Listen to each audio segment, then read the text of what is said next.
Beraat aslında bera kökünden geliyor. Yani insanların günahlarından beri olduğu anlamına geliyor. Yani beraat demek Allah'ın insanlara merhametini ve rahmetini baş göstereceği bir gece demektir. Beraat gecesi kavram olarak. Allah kullarından kendisine yalvaran, kendisine tövbe eden, kendisinden yardım isteyen, kendisine bağlananların elinin boş göndermeyeceği gece demektir aslında beraat. İnsanlık olarak, hem ümmet olarak, hem insanlık olarak, İslam ümmeti olarak, hem de insanlık olarak büyük bir imtihanla karşı karşıyayız. Olup bitenler bizlere kendimize gelmemizi sağlayacak nitelikte kadar malzeme var içerisinde, doğrusunu isterseniz. Yani bir ufak bir virüs dünyaya salgın pandemi olarak kabul edildi. Ve şu anda malumunuz Türkiye'mizde de bununla ilgili çeşitli tedbirler alınmaktadır.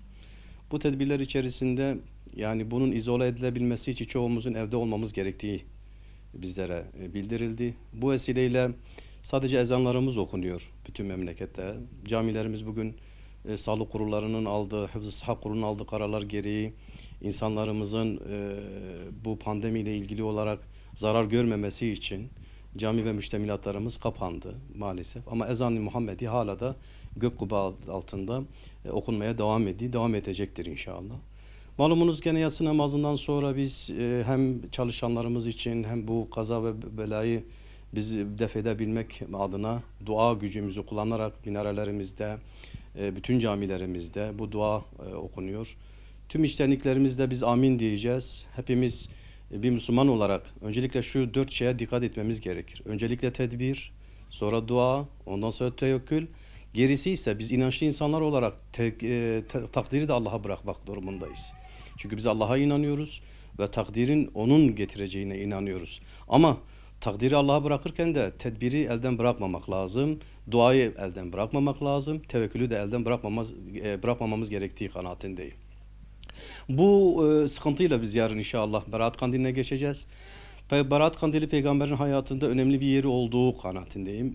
Okuduklarım bana bunu gösteriyor. Hadis-i şerifler bana bunu öğretiyor. Özellikle Şaban ayın 15. gecesi dediğimiz Berat Kandili geldiğinde Ramazan'ın habercisi ve çok yakın olması hasebiyle peygamberin önem verdiği ve hatta ümmetinden çok kişinin mağfiretine vesile olacağı bir gece olarak ifade ediliyor.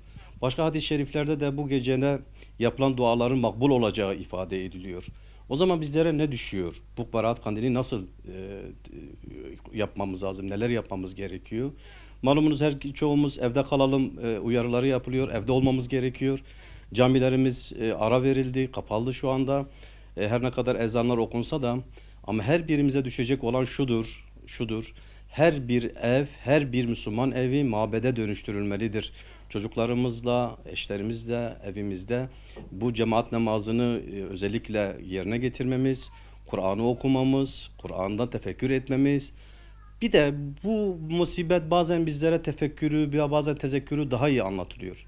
Mesela bizlere Kur'an-ı Kerim'de يَوْمَ يَفِرُ الْمَرْءُ مِنْ أَخِيهِ وَأُمِّهِ وَأَبِيهِ وَصَحِبَتِهِ وَبَنِيهِ diye ifade ettiği ayet-i kerimelerde biz sanki yani bir mahşerin ifadesi ise de günümüz şu hadisesi bizlere mahşerde olup biteceklerin aslında habercisidir. Bize bu dünyada mahşerin provasını yapıyor. Biz bu mahşerden her birimiz annemizden babamızdan uzak aman zarar görmesin diye biz onları ziyarete gitmiyoruz. Onlar bizi ziyarete gelmiyor. Çocuklarımız bizi ziyarete gelmiyor. Biz gitmiyoruz. Onlara bulaştırmayalım. Onlar bize bulaştırmasın endişesiyle. Dolayısıyla her birimiz kendi evimize kaldık. Evimizde kalmamız da gerekiyor. Çünkü bu bizden isteniyor. Bu pandeminin önüne geçebilmek için izole gerekiyor. Bu izoleyle, bu mahşer provasıyla Berat Kandili'ne geçeceğiz. O zaman bu Berat Kandili'ni bu bela ve musibetin bertaraf edilmesi için biraz daha Allah'ımıza, Rabbimize yalvarmamız gerektiği kanaatindeyim.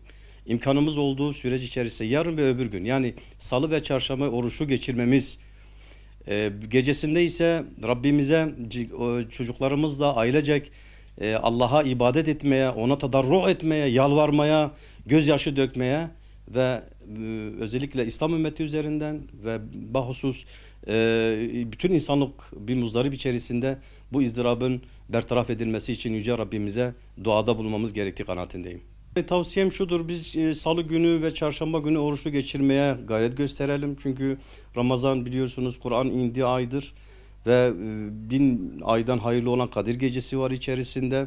Yani Kur'an'ın indiği gece Kadir Gecesi olarak ifade ediliyor. Eğer o ruhumuza işleyip 1000 yıla mübarek 1000 yıla bedel ise, eğer Kur'an hayatımıza yansırsa, bu artık karşılığı ancak mükafatı cennet olan ve en önemlisi de rıza ilahi olan bir mükafat olacaktır. Dolayısıyla bu geceyi biz konunun ehemmiyetini çocuklarımıza, etrafımızdaki eşimize anlatmamız gerekiyor. Özellikle akşam ve yatsı namazı ve sabah namazını cemaatle kılmaya önem göstermemiz gerekiyor. Bununla birlikte Allah'ın kitabını okuyup, tefekkür edip, acaba ben Kur'an'a karşı hangi sorumluluğumu yerine getiremedim endişesiyle okumalı, kendine pay çıkartmalı. Sanki Kur'an kendisine iniyormuşçasına okumalıdır Muhammed İkbal'in ifadesiyle. Biz Kur'an hem dünya hem ahiret saadetimizi sağlayan ilahi bir kitaptır. Ruhumuza, hayatımıza, pratiğimize yansımalıdır. Kur'an'a karşı görevlerimiz olduğunu, sorumluluklarımızın olduğunun bilinciyle okuduğumuzda bizim hayatımıza hayat katacaktır. Bununla birlikte Kur'an-ı Kerim okunması gerekiyor. Yani her bir evin hem bir ibadethane hem bir kurs, bir Kur'an kursu, bir tefekkür etme, çocuklarımızla geleceğimizi, geçmişimizi muhasebesini yapma, tövbeyi özellikle unutmamamız lazım diye kanaatindeyim. Tövbe edip ben Rabbime karşı hangi eksikliğim vardı ya da insanoğlu Rabbine karşı hangi eksikliği yaptı da böyle bir musibetle karşı karşıya kaldı. Benim bunda ne kadar payım vardır diye düşünmeli ve ona göre hareket etmeli ve bu geceyi bu şekilde değerlendirmesi gerektiği kanaatindeyim. Yani biz hem dünyevi hem ahrevi sıkıntılardan beraat edebilmemiz için Rabbimizi razı etmemiz gerektiği kanaatindeyim. Yani biz hem dünyayı sıkıntıları hem de ahiretteki sıkıntıları günümüzde yapacaklarımız, yani dünyada yapacaklarımızla yani yaptıklarımızla karşılamamız gerekiyor. Yani beraat bizlere bu dünyada yaptıklarımızın, işlediklerimizin Allah katında değerli olup olmadığının muhasebesidir. Yani biz bunlardan eğer Rabbimizi razı edebilirsek işte asıl beraatın manasını gerçekleştirmiş olacağız.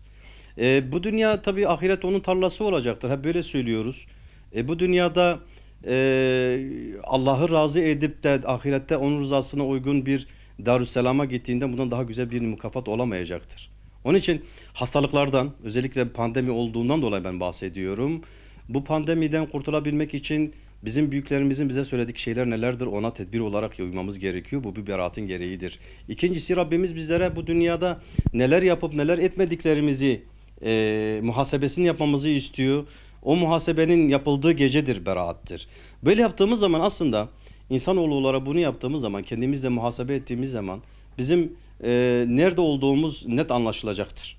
Dolayısıyla bu beraati sanki ömrümüzün son beraatıymış gibi yahut da Allah korusun her birimizin bu virüse yakalanıp da belki tedavisi olmayan bir hastalığa düçar olmuş birisi olarak algılamamız ve diğer sabahında ruhumuzu Rabbimize teslim edeceğimiz düşüncesiyle geçirmemizi tavsiye ediyorum bu beraat gecesini. Ben tabii camilerimiz dedim ya, başta da söyledim, camilerimiz kapalı, ezan-ı Muhammedi okunur ama ben mesela şahsım olarak evimi mescide çevirmişim. Kur'an okumakla, kitap okumakla, kendimle muhasebe etmekle, çocuklarıma daha çok vakit ayırmakla, çocuklarıma geleceğinin hazırlanması için dini, kültürel ve dünyevi şeylere nelere dikkat etmesi gerektiğini anlatıyorum.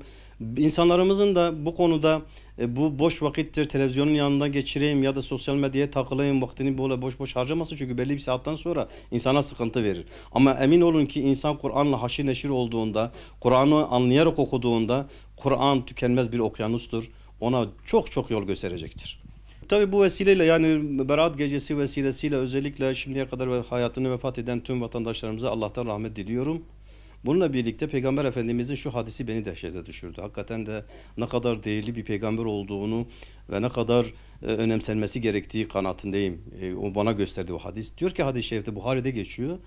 Diyor ki biriniz diyor bir yerde taunla karşılaştığı zaman, yani veba ile pandemi ile karşılaştığında orayı terk etmesin. Ya başına geleceklerin Allah'tan geldiği inancıyla bulunduğu yerde kalırsa ona şehit sevabı yazılır. Şayet vefat etse şehittir. vefat etmese de bir şehit misali ecri yazılacağını ifade ediyor. Bu hadis gerçekten beni çok şey yaptı. Yani beni böyle ya sallallahu aleyhi ve sellem dedirtti bana. Ne kadar da güzel söylemiş Peygamber Efendimiz sallallahu aleyhi ve sellem dedirtti bana. Bu vesileyle ben bu pandemi dolayısıyla, salgın hastalık dolayısıyla evde kalmamız gerekiyorsa evde kalınması gerektiğini, buna rağmen eğer bir hastalığa düçar olup da vefat edenler varsa da inşallah Peygamberimizin bu müjdesine nail olduğu kanaatindeyim. Özellikle Allah'tan rahmet diliyorum vefat edenlere. Şu anda 23 bin 24 bine yakın insanımız pozitif olarak çıktı. O hastalığa düçar oldu. Rabbim şifalar ihsan eylesin.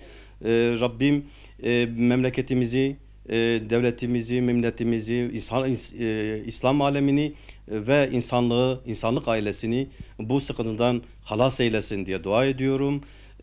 Büyüklerimizin dediği evde kalın çağrısına uyulmasını tavsiye ediyorum. Ne kadar çabuk biz bu pandemiden, bu virüse karşı izole olursak o kadar çabuk bu musibetten kurtulacağı kanaatindeyim. Ben tekrar tüm milletimize geçmiş olsun, Rabbim muhafaza eylesin dileklerimi sunmak istiyorum.